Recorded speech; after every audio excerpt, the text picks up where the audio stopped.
Bom dia, meus irmãos. A graça e a paz do nosso Senhor Jesus Cristo. Amém? Vamos à palavra do Senhor. Gênesis, capítulo 2. Primeiro livro da Bíblia.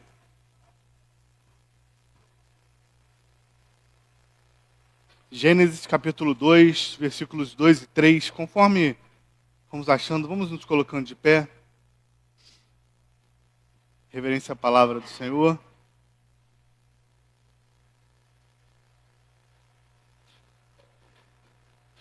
Gênesis capítulo 2, versículos 2 e 3, diz assim a palavra do Senhor: E havendo Deus terminado no dia 7º a sua obra que fizera, descansou nesse dia de toda a sua obra que tinha feito.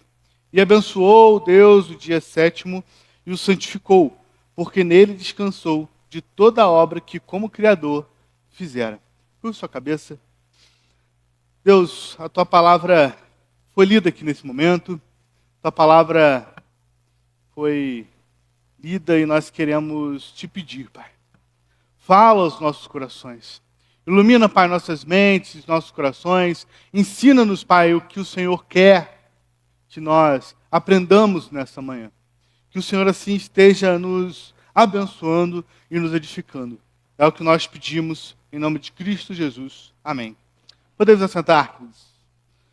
Irmãos, final de ano chegando, né? E conversando com muitas pessoas, o que eu mais escuto em final de ano, e o que eu mais falo também, uma coisa que eu falo muito, é o quê? Preciso de férias. Preciso descansar. Para mim já deu, esse ano já fiz muita coisa, já realizei muita coisa, já não consegui realizar muita coisa que eu tinha prometido realizar no início do ano. Então, preciso agora descansar, preciso de férias. E baseado nesses versículos aqui, eu quero te fazer uma pergunta muito simples. Quando foi a última vez que você se sentiu verdadeiramente descansado? Pensa com você. Pensa aí no seu interior, faz uma retrospectiva na sua cabeça e pergunta: qual foi a última vez que eu me senti verdadeiramente descansado?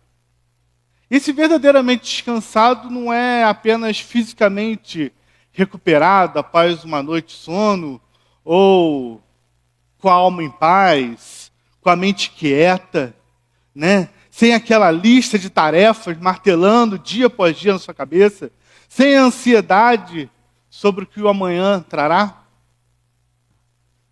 O mundo moderno hoje, a gente vive uma epidemia silenciosa sobre descanso. É uma epidemia silenciosa, mas é uma epidemia ao mesmo tempo devastadora.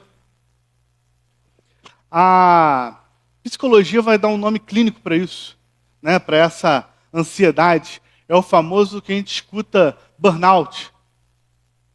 Esse é o nome clínico que se dá a essa ansiedade, a essa necessidade de cumprir tarefas e mais tarefas sem o devido descanso. E nós a conhecemos também, a gente conhece essa ansiedade também por alguns sintomas que aparecem.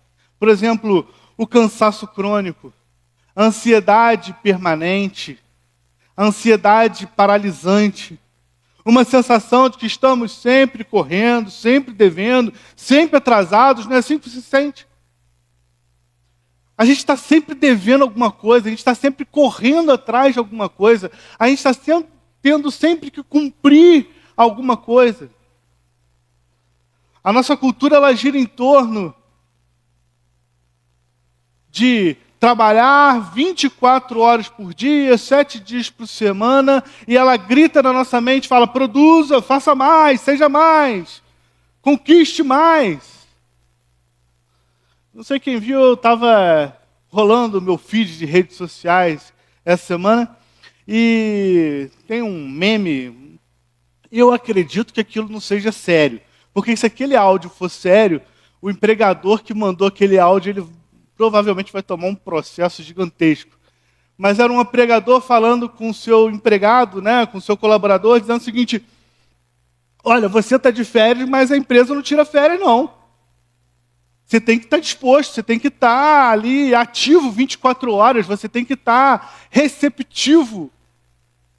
Se a gente precisar falar com você, se a empresa precisar de você, você está de férias, mas a empresa não. Eu acho que esse áudio ele era mais uma brincadeira, né?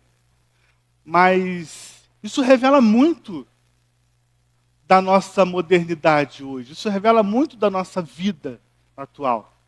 É sempre produza, é sempre faça, seja mais, conquiste mais.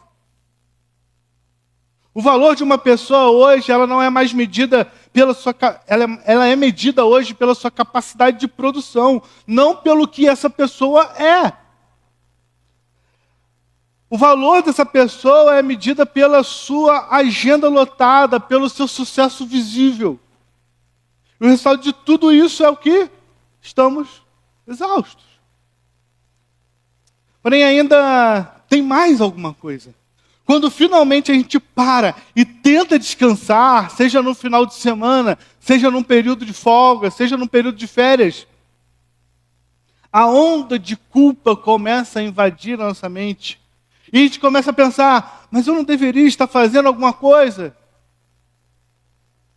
Eu estou perdendo tempo, eu estou ficando para trás, eu preciso produzir.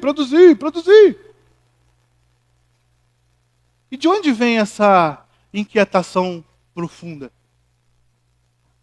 De onde vem essa tirania do desempenho que rouba a nossa paz? Queridos, a resposta não está em um novo aplicativo de produtividade, a resposta não está no novo livro de gestão de tempo que você pode adquirir, a resposta está no início de todas as coisas, a resposta está exatamente nesses 2 versículos que a gente acabou de ler como texto base para a nossa pregação de hoje. Esse texto ele vai apresentar para nós um cenário de tirar o fôlego. Se você ler Gênesis, se você ler o relato da criação, é um cenário de tirar o fôlego. Deus, em sua majestade e poder, Ele cria os céus e a terra. Ele cria todas as coisas que a gente pode enxergar e as que a gente não pode enxergar. Ele cria todas as coisas, sejam elas naturais ou sejam elas sobrenaturais. E Deus diz a cada final de dia que tudo que Ele fez era bom. A obra de Deus ela é magnífica, a obra de Deus ela é perfeita. Então, quando chega o final de semana dessa criação, quando chega o 7º dia, Deus faz algo que choca a gente. Ele descansa. Ele tira um dia para descansar. E esse descanso ele não é um simples apêndice na obra da criação. Esse descanso ela não é uma nota de rodapé na história da criação. O descanso, queridos, ele tem que ser tratado, ele tem que ser visto como o ápice dessa criação. Ela é o selo de aprovação sobre tudo que Deus fez. Ao final de cada dia, Deus diz que tudo que Ele fez era bom. E quando chega no 7º dia, Ele descansa. E isso é o selo da aprovação do que todo o trabalho que Ele fez durante os 6 primeiros dias. E aqui a gente encontra a chave para a nossa própria inquietação. Nós perdemos o significado original de descanso.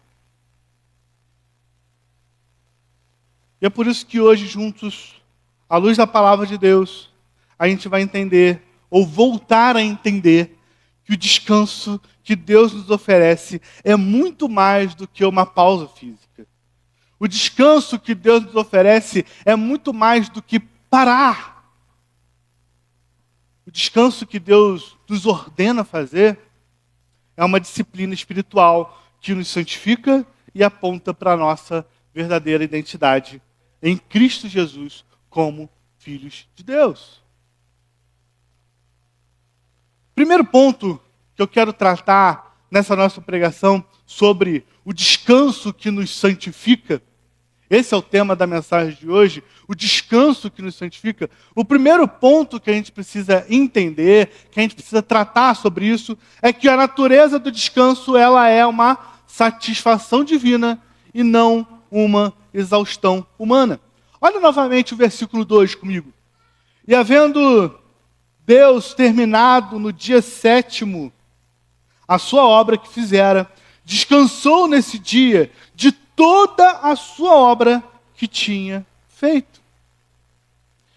Meus irmãos, a primeira e mais fundamental verdade que a gente precisa entender sobre o descanso, ela está aqui nesse versículo. O descanso de Deus, ele não nasceu da fadiga de Deus. Deus, ele não descansa no 7º dia porque ele estava cansado, porque ele estava fatigado. Queridos, Deus é onipotente. Deus, ele é todo poderoso. Ele não se cansa. Isaías vai dizer lá no capítulo 40, versículo 28, que não sabes, não ouvistes que o eterno Deus, o Senhor, o Criador dos fins da terra, nem se cansa, nem se fadiga? Deus, ele não descansa por cansaço. Mas a gente chega então à pergunta, ou a gente pode chegar à pergunta do porquê Deus então descansou.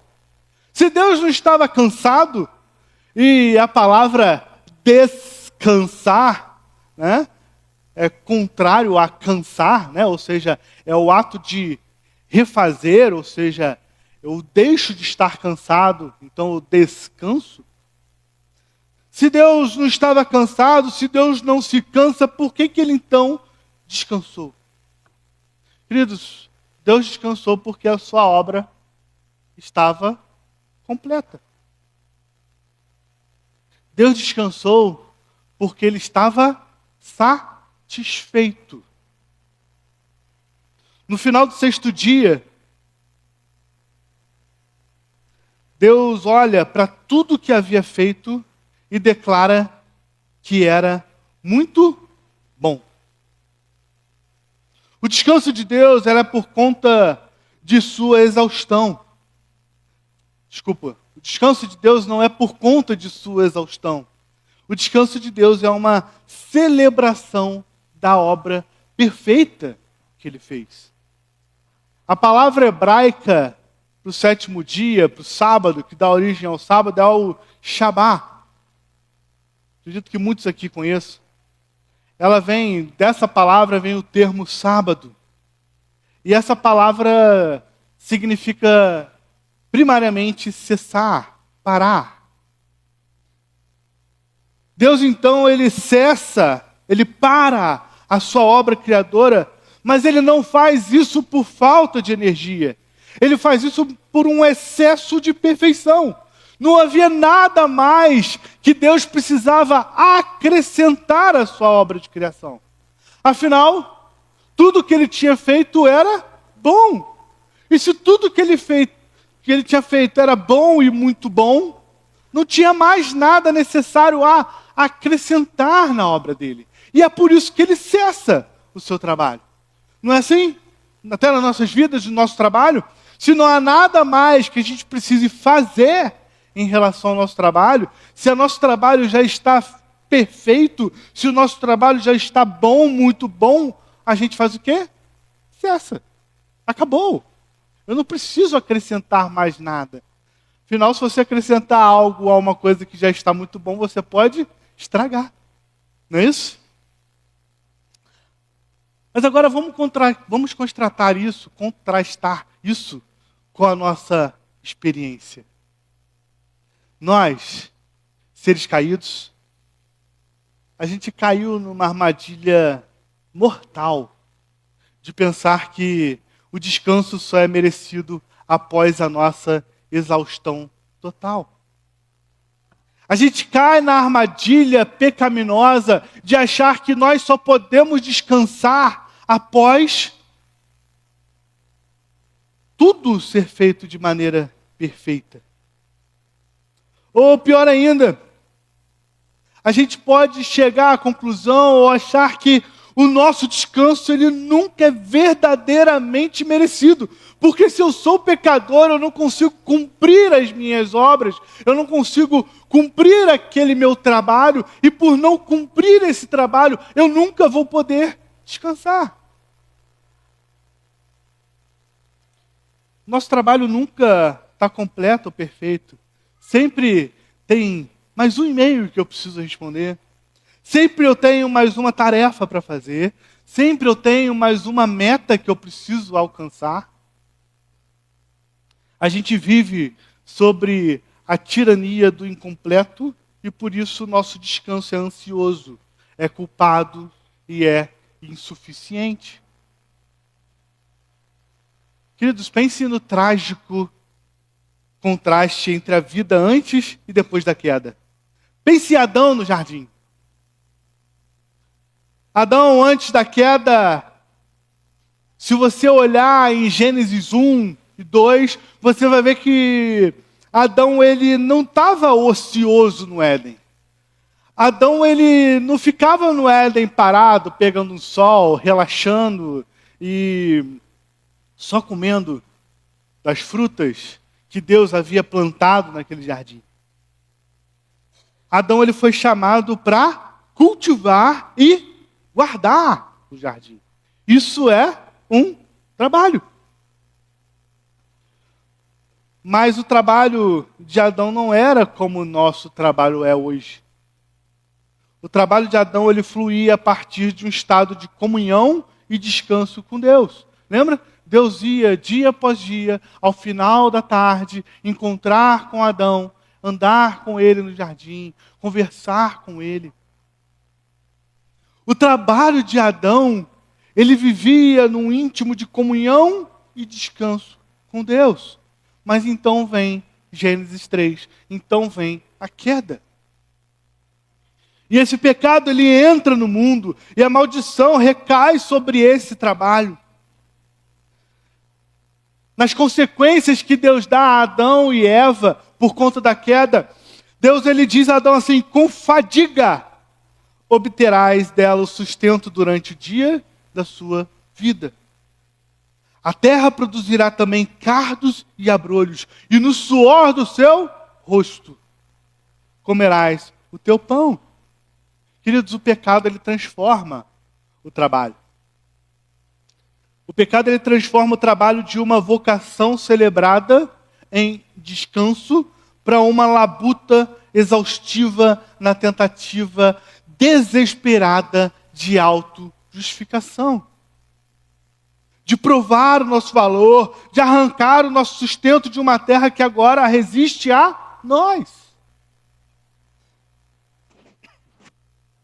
Essa condição de trabalho, meus irmãos, penoso, e um descanso inalcançável, é a herança que nós temos em Adão. Adão era o nosso representante. Adão era aquele que representava a raça humana no Jardim do Éden.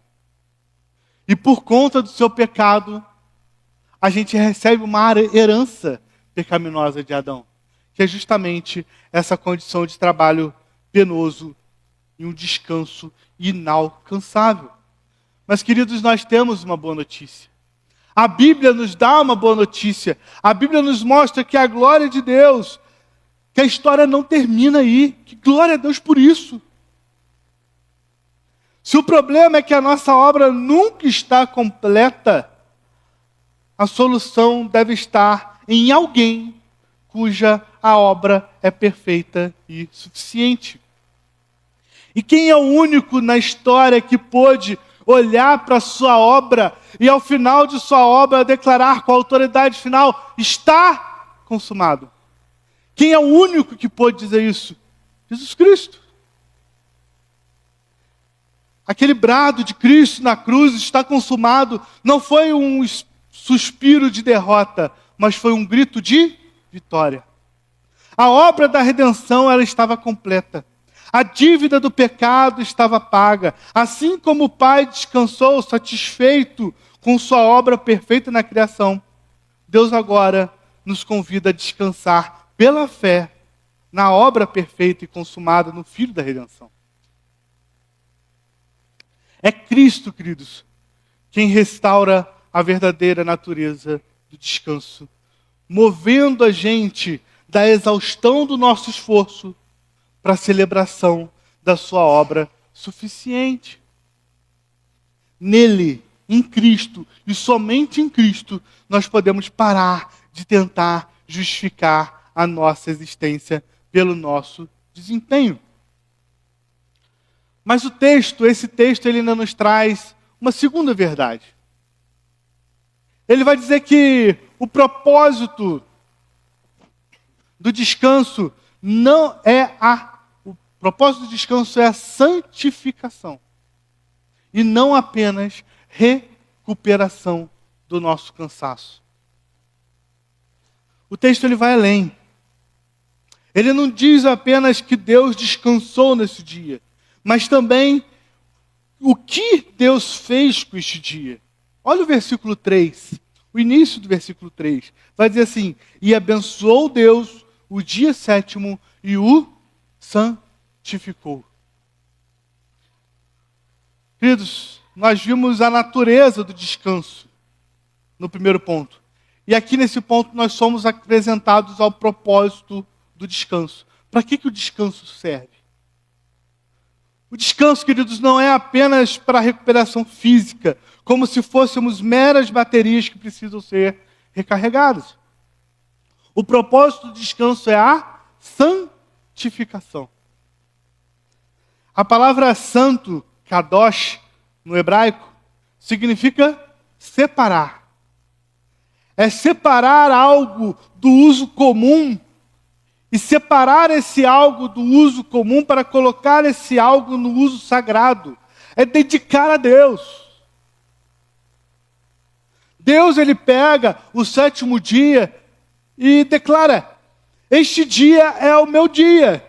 Este dia é um dia especial. Este dia é o dia do Senhor. O descanso, portanto, queridos, não é um tempo vazio para preenchermos com entretenimento ou ociosidade, como a gente bem entende. O nosso dia de descanso, o dia que Deus ordena que nós descansemos, não é o dia para a gente ficar sem fazer nada, ou então preencher esse dia como a gente bem entender, com o entretenimento que a gente bem entender. É um tempo sagrado, esse dia é um tempo sagrado. É um espaço intencionalmente separado por Deus e para Deus. Mas o que isso significa na prática? O que isso significa no dia após dia? Significa que descansar é um ato de fé. Descansar é um ato de fé em Deus. É o momento em que deliberadamente a gente para a nossa obra para contemplar a obra de Deus. É quando realinhamos o nosso coração com os propósitos dele. É quando reafirmamos nossa total dependência dele. Declarando que com a nossa inatividade, com a nossa parada do que a gente pode fazer e trabalhar, o mundo ele não vai desmoronar. É uma declaração nossa, dizendo que se eu parar de trabalhar, o mundo não vai parar. O mundo não vai desmoronar se a gente parar por um momento. O sétimo dia é um ato de rebelião santa contra Deus. A gente acaba fazendo isso. A gente transformou o sétimo dia de uma confiança em Deus para uma rebelião contra o nosso próprio Deus.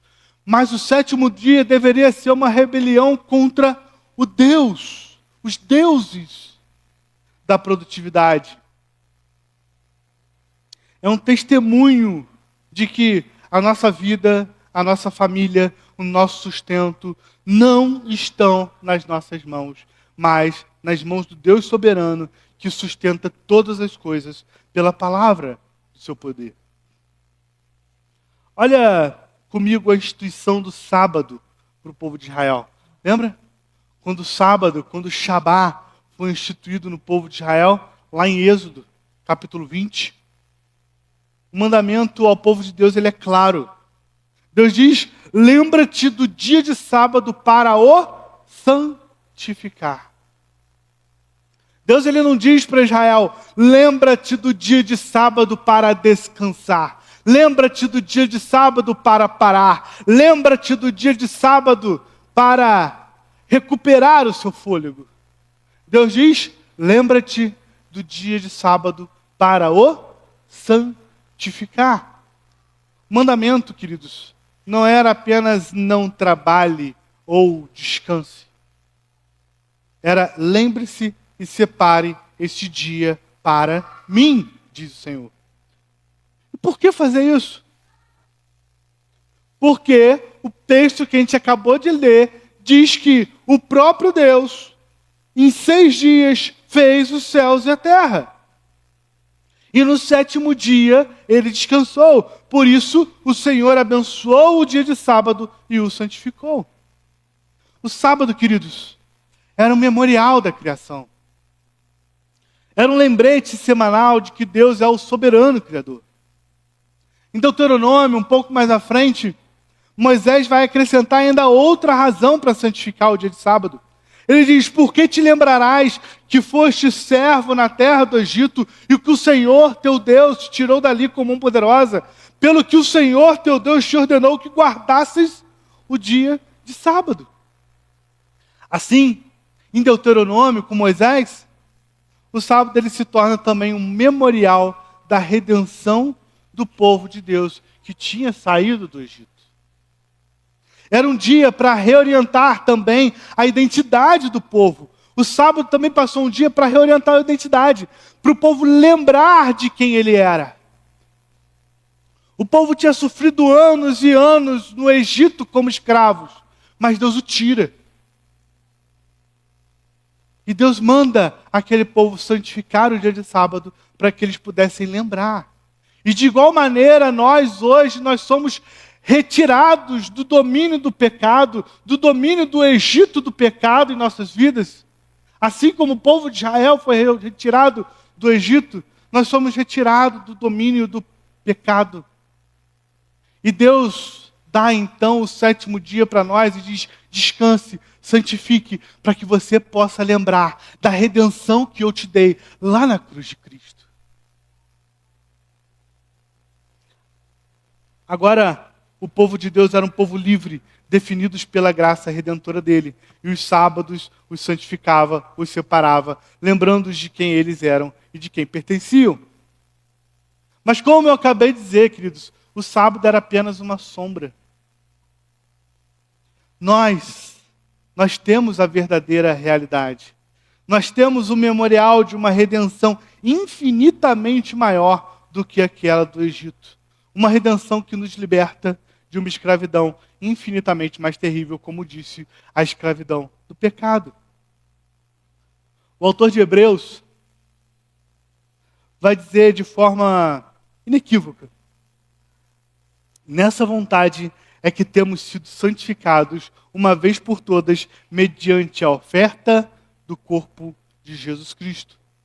A nossa santificação fundamental, a nossa separação para Deus, não vem de um ritual semanal, nem do nosso esforço em guardar um dia, como era no Antigo Testamento, mas o nosso memorial vem da obra única e suficiente de Cristo naquela cruz.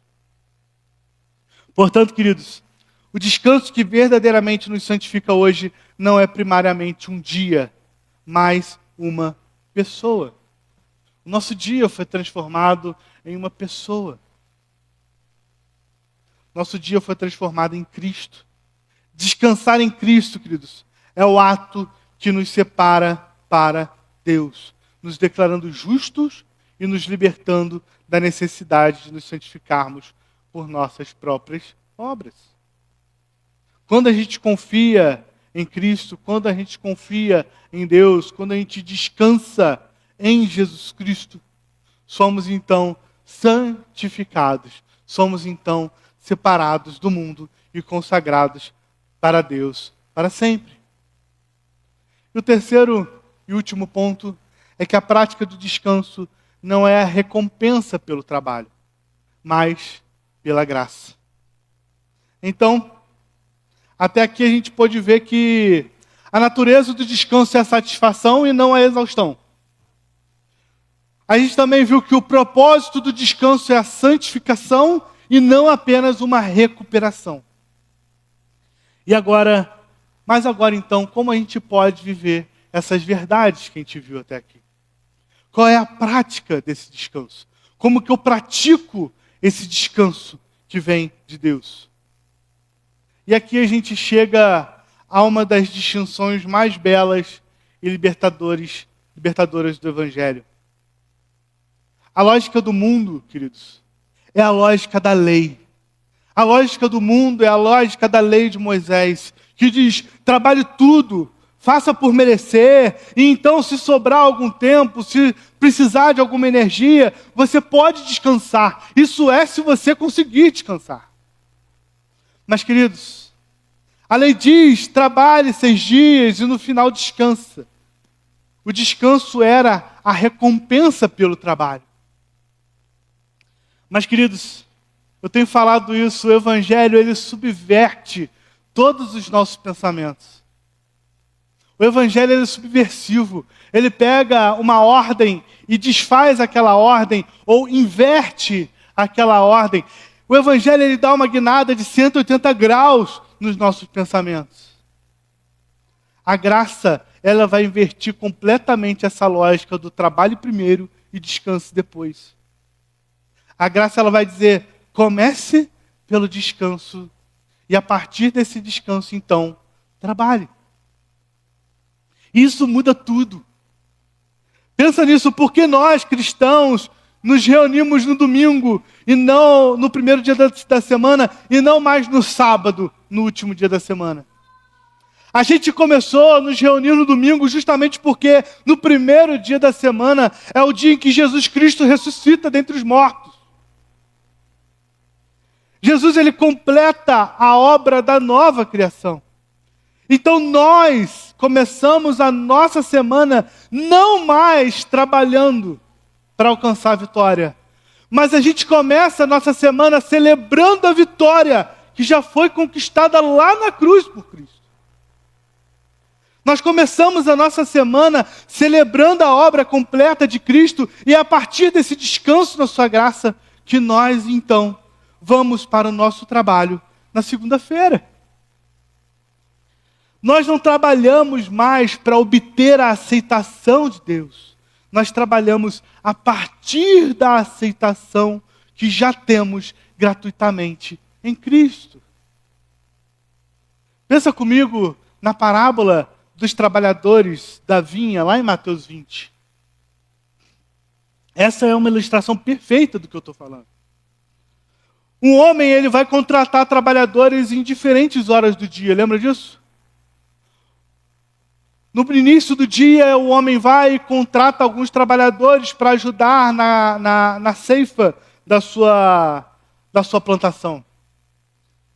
Só que vai passando algumas horas e ele precisa de mais trabalhadores, e ao longo desse dia ele vai contratando cada vez mais trabalhadores. Ao meio-dia ele contrata mais, às 3 horas da tarde ele contrata mais. E ao final do dia, quando todos aqueles homens vão receber o seu salário, vão receber o seu pagamento, o senhor daquela plantação, o senhor daquela vinha, ele vai dar o mesmo pagamento para todos os homens, independente do horário em que eles foram contratados. E alguns trabalhadores, logicamente, aqueles que foram contratados primeiro, no início do dia, eles ficam furiosos. Eles começam a murmurar, eles começam a dizer: esses últimos trabalharam apenas 1 hora, e tu, Senhor, vai igualar o mérito deles, vai igualar eles a nós, que suportamos a fadiga e o calor do dia. A gente começou desde a primeira hora do dia. Esses só suportaram a última hora e eles vão receber a mesma coisa que nós. E o Senhor da vinha, ele de maneira maravilhosa, subvertendo a lógica desse mérito, subvertendo a lógica desse desempenho, subvertendo a lógica dessa recompensa merecida que a lei dava, ele vai responder: amigos, não me tomem como injusto. Porventura não me é lícito fazer o que quero do que é meu? Ou são maus os teus olhos porque eu sou bom? O que eu combinei com vocês é o pagamento. E está aqui o pagamento que eu combinei com vocês. E não importa se esses trabalharam por último, eles vão receber o pagamento que eu combinei com eles, que é o mesmo pagamento que vocês receberam. Queridos, tentar merecer o descanso ou a bênção de Deus através do nosso trabalho exaustivo é operar na lógica daqueles primeiros trabalhadores que se ofenderam com a graça de Deus. Meus irmãos, o Evangelho, ele nos chama para fora da fila desses homens que murmuram e nos convida a simplesmente receber o pagamento imerecido. E quem nos faz esse convite é o próprio Senhor do descanso. Esse chamado supremo de Cristo, ele vai ecoar através dos séculos, até os nossos corações cansados de hoje. Em Mateus capítulo 11, versículos 28 a 30, Jesus vai dizer: vinde a mim, todos os que estáis cansados e sobrecarregados, e eu vos aliviarei. Tomai sobre vós o meu jugo e aprendei de mim, porque sou manso e humilde de coração, e achareis descanso para a vossa alma, porque o meu jugo é suave e o meu fardo é leve. Percebam, queridos, que nesse versículo, percebam a ordem de Jesus nesse versículo. Jesus não vai dizer para a gente: trabalhem mais para mim, tomem sobre si o meu jugo, provem o seu valor, e então talvez eu lhe dê o alívio lá na frente. Jesus, ele vai dizer: primeiro, vinde a mim, e segundo, eu vos aliviarei. O descanso, queridos, ele é o ponto de partida da nossa vida diária de trabalho. Só depois de recebermos o alívio dele é que ele nos convida a tomar o seu jugo. O jugo do Senhor, o jugo do legalismo, o jugo do perfeccionismo, o jugo da autojustificação, ele é pesado e esmagador. Mas o jugo de Cristo é suave e o seu fardo é leve, porque ele o carrega conosco. O Evangelho, então, queridos, vai inverter a ordem do mundo. Em Cristo, o descanso não é o objetivo final do nosso trabalho, mas o ponto de partida para toda a nossa vida. Então, o que a gente pode fazer com tudo isso? O que a gente pode fazer com todos esses ensinamentos?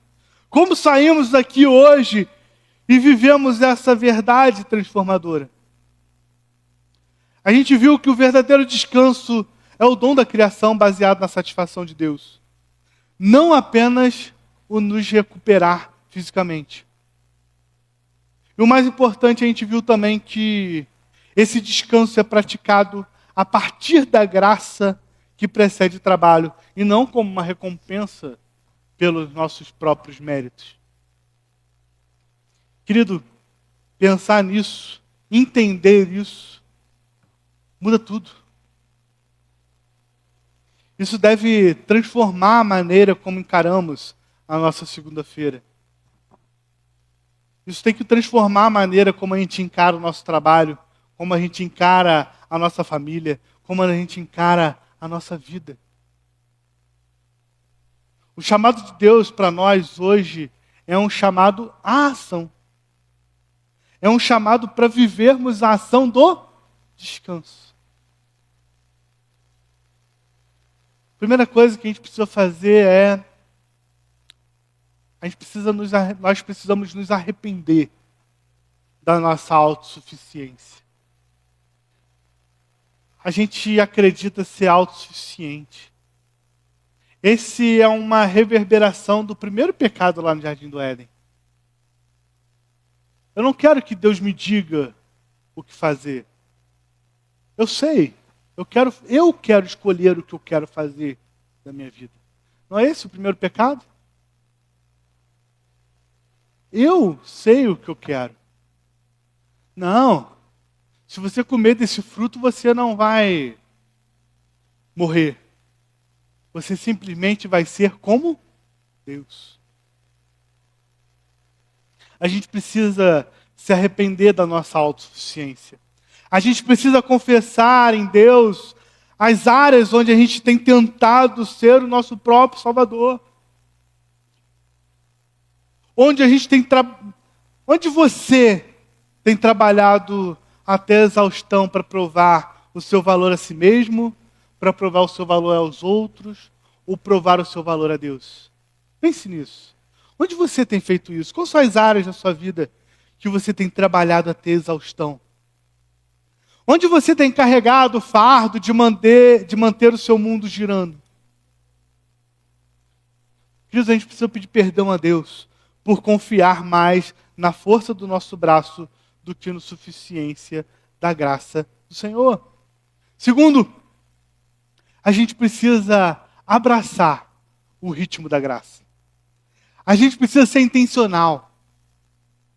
A gente precisa separar tempos em nossa agenda, sejam eles algumas horas do nosso dia, seja ele um dia da nossa semana.